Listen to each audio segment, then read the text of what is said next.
এই একটা এই দুই ফেজে শর্ট সার্কিট, এই দুই ফেজে এক রকমের কারেন্ট প্রবাহিত হবে, এটা অন্য রকম কারেন্ট প্রবাহিত হবে। তাহলে অবশ্যই এটা আনসিমেট্রিক্যাল ফল্ট, কারণ তিনটা ফেজে সমানভাবে কারেন্ট প্রবাহিত হয় না। এই দুটো একরকম হবে, এইটা আরেক রকম হবে। এটা আনসিমেট্রিক্যাল ফল্টের চিত্র। এরপরে দেখো আমরা মুছলাম, মুছে আরেকটা চিত্র আঁকাচ্ছি। এটা 1 নাম্বার চিত্রটা আমি মুছে দিচ্ছি।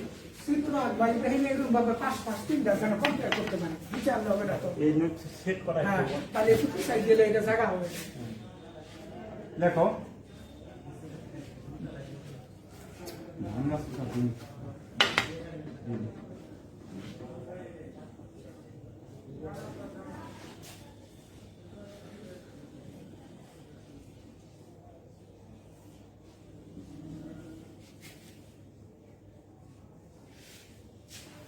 কথা বলো। দেখো এই দুটা শর্ট হয়ে গ্রাউন্ড হয়েছে, গ্রাউন্ড ফল্ট হয়েছে, আর এটা স্বাভাবিক আছে। তাহলে দেখো এই দুইটা এক রকমের প্রবাহিত হবে কারেন্ট, আর এইটা অন্যরকম প্রবাহিত হবে। তাহলে এটা হলো আনসিমেট্রিক্যাল ফল্ট।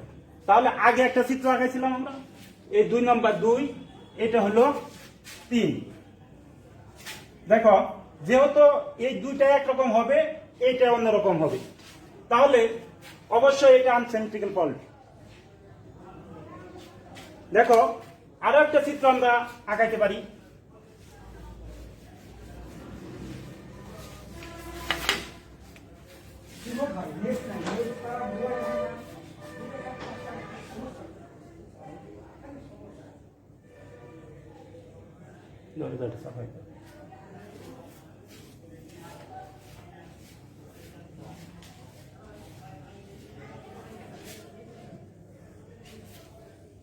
দেখো আমরা এই দুইটা ফেজ শর্ট, তৃতীয় ফেজ গ্রাউন্ড। দেখো তাহলে এই দুইটা এক রকমের কারেন্ট প্রবাহিত হবে, আর এইটা অন্যরকম কারেন্ট প্রবাহিত হবে। তাহলে চিত্র নাম্বার 3, এটা হলো 4, এটা আনসিমেট্রিক্যাল ফল্ট। শুনতে পাচ্ছে? দেখো আনসিমেট্রিক্যাল ফল্ট। তাহলে চিত্র হলো আমার 4টা। একটা হলো এক ফেজ গ্রাউন্ড, দ্বিতীয়টা হলো 2 ফেজ শর্ট, তৃতীয়টা হলো 2 ফেজ শর্ট হয়ে গ্রাউন্ড ফল্ট, তৃতীয়টা হলো দেখো 2 ফেজ শর্ট হয়ে তৃতীয়টা গ্রাউন্ড। এ হলো আনসিমেট্রিক্যাল ফল্টের 4টা চিত্র।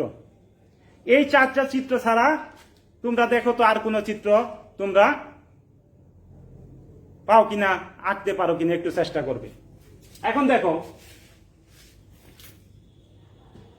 আমরা প্রথমে সংজ্ঞা সম্পর্কে জানছি যে ফল্টের দরুন, সিস্টেমে যে ফল্টের দরুন প্রতিটি ফেজে অসমমান কারেন্ট এবং অসম কৌণিক দূরত্বে কারেন্টটা প্রবাহিত হবে, সেটাকে আনসিমেট্রিক্যাল ফল্ট বলে। আনসিমেট্রিক্যাল ফল্ট, দেখো এটা আনসিমেট্রিক্যাল ফল্ট, কারণ এই দুইটা এক রকমের প্রবাহিত হবে, এটা আরেক রকমের হবে। এই দুইটা এক রকমের হবে, এটা আরেক রকমের হবে। এখন দেখো আরো চিত্র, 2টা চিত্র আঁকছিলাম আমরা, সে 2টা মুছে দিছি। এই দুটাও আনসিমেট্রিক্যাল ফল্টের উদাহরণ। এখন দেখি মুছে দিলাম।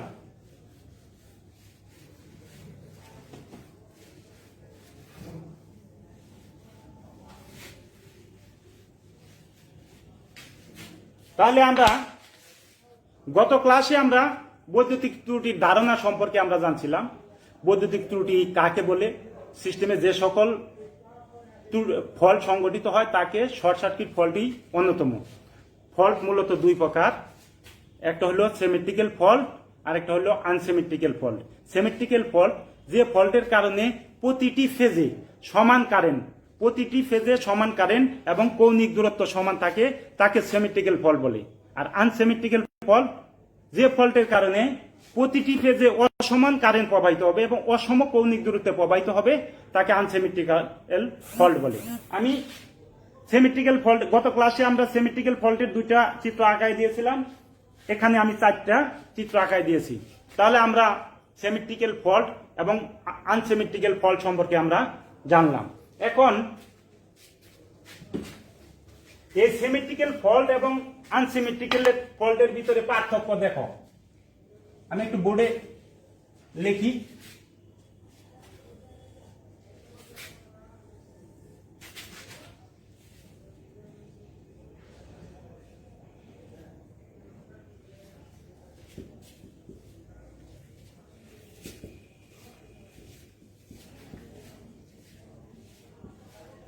Symmetrical fault, unsymmetric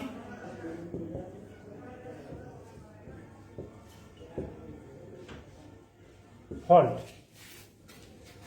কি হবে? 3 ফেজ একত্রে শর্ট হবে। এক নম্বরে দেখো 3 ফেজ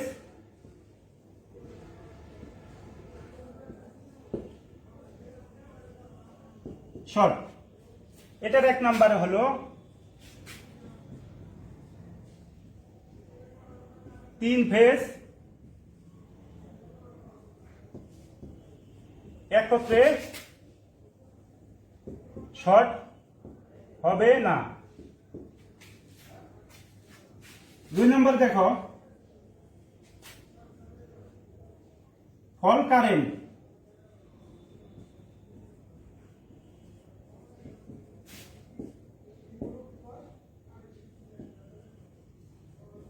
সমান হবে, ফল্ট কারেন্ট সমান হবে। 2 নম্বরে ফল্ট কারেন্ট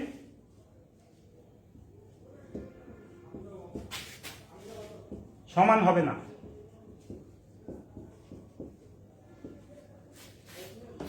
3 নম্বরে দেখো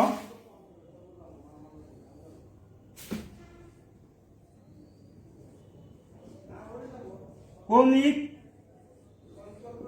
দূরত্ব সমান হবে। 3 নম্বর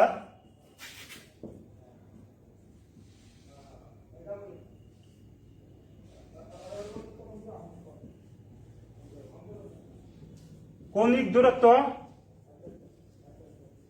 সমান হবে না। তাহলে এলো পার্থক্য। কৌণিক দূরত্ব সমান হবে, কৌণিক দূরত্ব সমান হবে না। দেখো সিমেট্রিক্যাল ফল্ট, আনসিমেট্রিক্যাল ফল্ট দুটোর ভিতরে পার্থক্য অনেক সময় পরীক্ষায় আসে, তোমাদের জানা জরুরি। 3 ফেজে একত্রে শর্ট হবে। 3 ফেজে একত্রে শর্ট হলে প্রত্যেকটা ফেজে সমান সমান সমান কারেন্ট প্রবাহিত, ফল্ট কারেন্ট সমান প্রবাহিত হবে। আর 3 ফেজে একত্রে শর্ট হবে না, যাতে একত্রে না হলেই পার্থক্য হবে। আর ফল্ট কারেন্ট সমান হবে। 3 ফেজে একত্রে শর্ট হলে প্রতিটা ফেজে সমান কারেন্ট প্রবাহিত হবে। এটার আবার সুবিধা হলো যে প্রতিটা ফেজে যদি কারেন্ট সমান হয়, তাহলে এক ফেজের যদি কারেন্ট আমরা হিসাব করি, অনুরূপভাবে পরবর্তী 2টা ফেজের কারেন্ট আমরা একইভাবে বলতে পারবো। দেখো কৌণিক দূরত্ব সমান হবে, কৌণিক দূরত্ব সমান হবে না। আচ্ছা, এই গেল সিমেট্রিক্যাল আনসিমেট্রিক্যাল এর পার্থক্য। এখন দেখো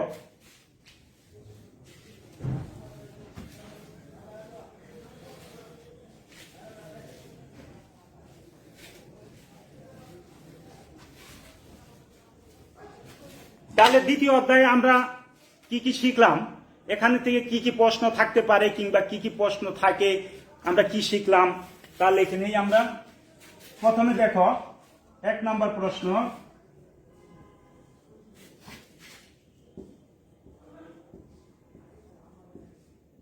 বৈদ্যুতিক ত্রুটি। এক প্রশ্ন লিখে নাও।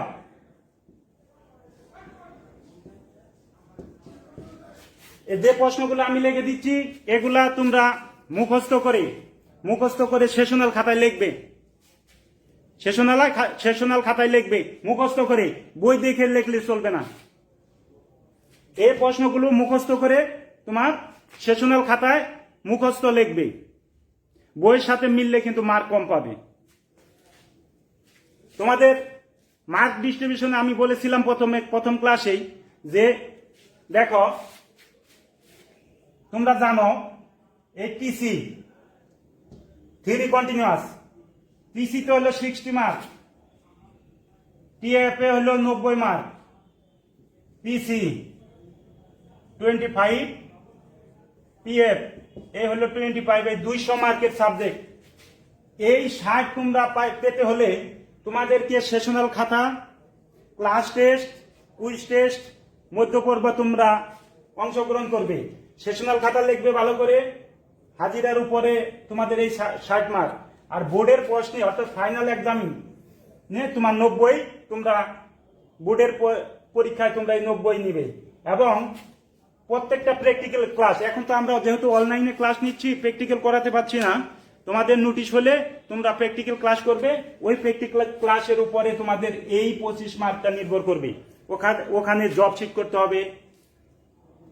তারপরে পিএফটা হলো ফাইনাল পরীক্ষার পরে একটা প্র্যাকটিক্যাল ফাইনাল হয়, এখান থেকে তুমি 25 মার্ক পাবে, এই হলো 200 মার্ক। এখন তোমার সেশনাল খাতাটা তোমরা কি, এই যে প্রশ্ন যে আমি লিখে দিচ্ছি, এই প্রশ্নটা মুখস্থ করে ফেলবে, প্রশ্ন মুখস্থ করে ফেলবে, মুখস্থ করে সেশনাল খাতায় লিখবে। এখন দেখো 2 নম্বর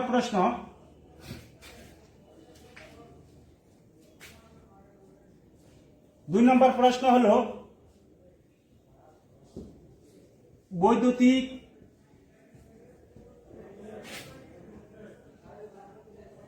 ফল কত প্রকার?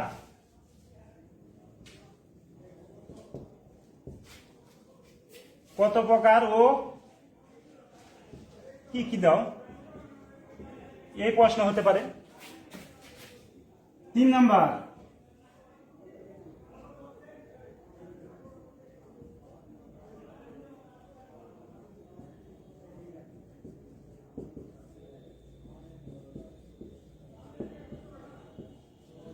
সিমেট্রিক্যাল ফল কাকে বলে?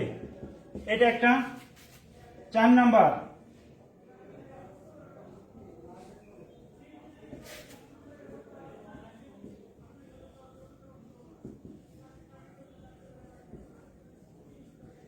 আনসিমেট্রিক্যাল ফল কাকে বলে?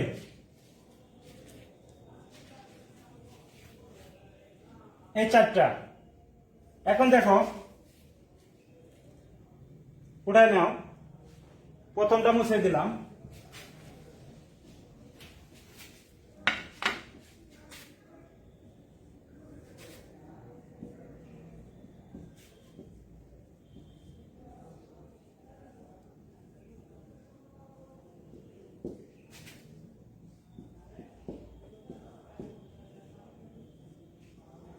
বৈদ্যুতিক ফল সংগঠিত হওয়ার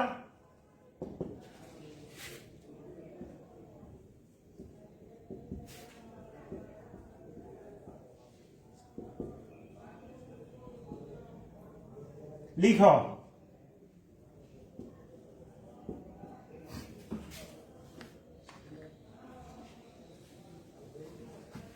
এরপরে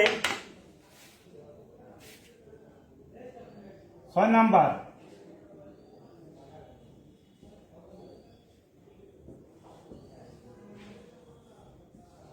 সিমেট্রিক্যাল ফল্ট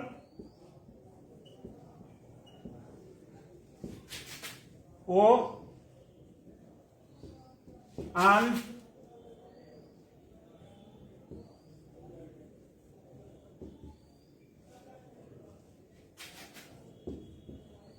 আনসিমেট্রিক্যাল ফল্টের মধ্যে পার্থক্য লিখো। এই প্রশ্নগুলো লিখবা তোমরা।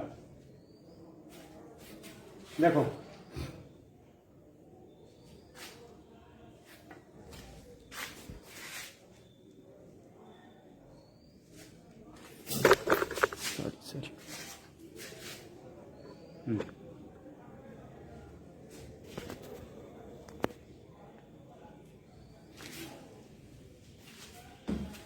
এই দ্বিতীয় অধ্যায় সম্পর্কে আমরা জানলাম। এখন মুছে দিলাম।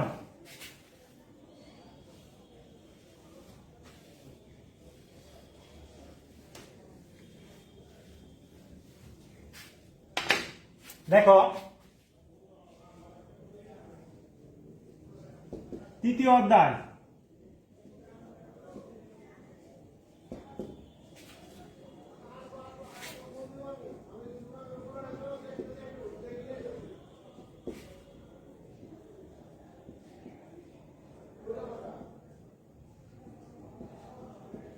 বাসবার ব্যবস্থাপনা।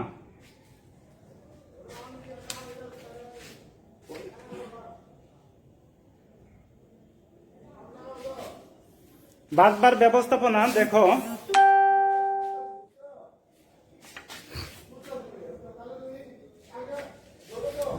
বাস শব্দটি অমনিবাস হতে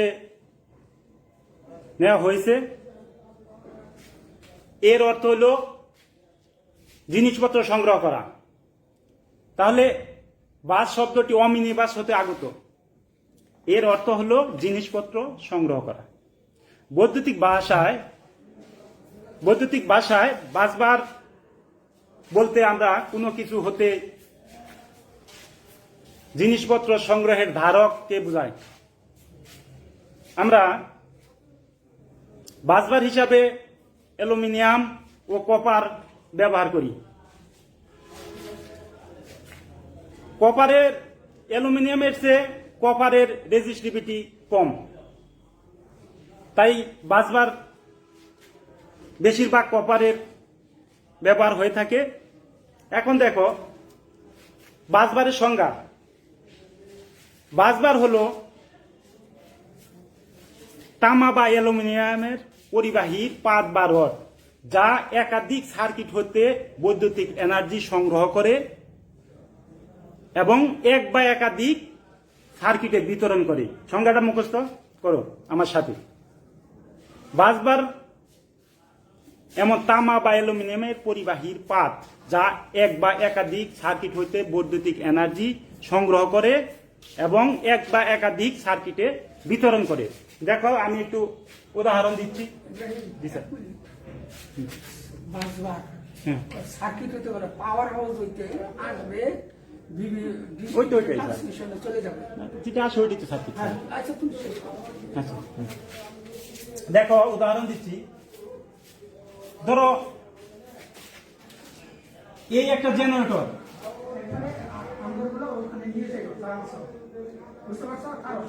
এই জেনারেটর থেকে এই জায়গায় আসলো। আমি আপাতত একটা জেনারেটর দেখাচ্ছি। তিনটা জায়গায় ফিডারের মাধ্যমে কিংবা লাইনের মাধ্যমে চলে যাবে। খেয়াল করো, এইটার নাম হলো বাসবার।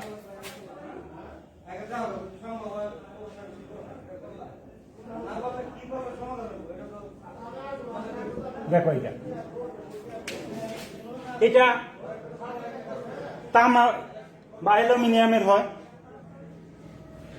এখন দেখো বলছে এক বা একাধিক সার্কিট হইতে বৈদ্যুতিক এনার্জি সংগ্রহ করবে, এক বা একাধিক সার্কিটে বিতরণ করবে। এখন এটা একের অধিক হতে গেলে কিছু শর্ত পূরণ করতে হয়, তোমরা জানো। এটা একটা জেনারেটর, এটা একটা বাসবার। এটা সিঙ্গেল ফেজ দেখেছি, এটা 3 ফেজ হতে পারে। যদি 3 ফেজ হতে পারে, 3 ফেজ হলে তাহলে তোমাদের 3টা ভারের দরকার পড়বে। কয়টা? 3টা বার। তাছাড়াও নিউট্রালের জন্য আলাদা বার আমরা ব্যবহার করতে পারবো। এখন দেখো, দুইটা জেনারেটর যদি বাসবারে কখনো আমরা সংযুক্ত করি, এমনি করা যাবে না। এটার ভোল্টেজ একই হতে হবে। আমরা এখানে ইচ্ছে করলেই আরেকটা জেনারেটর আমরা সংযোগ করে দিতে পারি না। কি হতে হবে? শর্ত আছে, এই দুইটা জেনারেটরের ভোল্টেজ একই হতে হবে, ফেজ সিকোয়েন্স একই হতে হবে। ঠিক, যখনই এই শর্তগুলো পূরণ করবে তখন আরেকটা জেনারেটর আমি এই বাসবারে আমরা সংযোগ করতে পারবো, তাছাড়া আমরা করতে পারবো না। এখন দেখো, এই জেনারেটরটা এই বাসবারে এসে সংযুক্ত হয়েছে। এখন এখান থেকে আমরা 2-3টা ফিডারের মাধ্যমে কিংবা লাইনের মাধ্যমে আমরা বিদ্যুৎ সাপ্লাই দিয়েছি। এখন দেখো, যদি আমার এই বাসবার না থাকে তাহলে কি হবে? এই তিনটা লাইন এখানে বাসবার আমি উঠাই দিলাম, আইনে এখানে নিয়ে এসে তোমার কি করতে হবে, মোড়ায়ে সংযোগ দিতে হবে। এটা কখনো সম্ভব না। তাই এখানে তোমাদের অবশ্যই একটা বারের দরকার, বাসবারের দরকার পড়বে।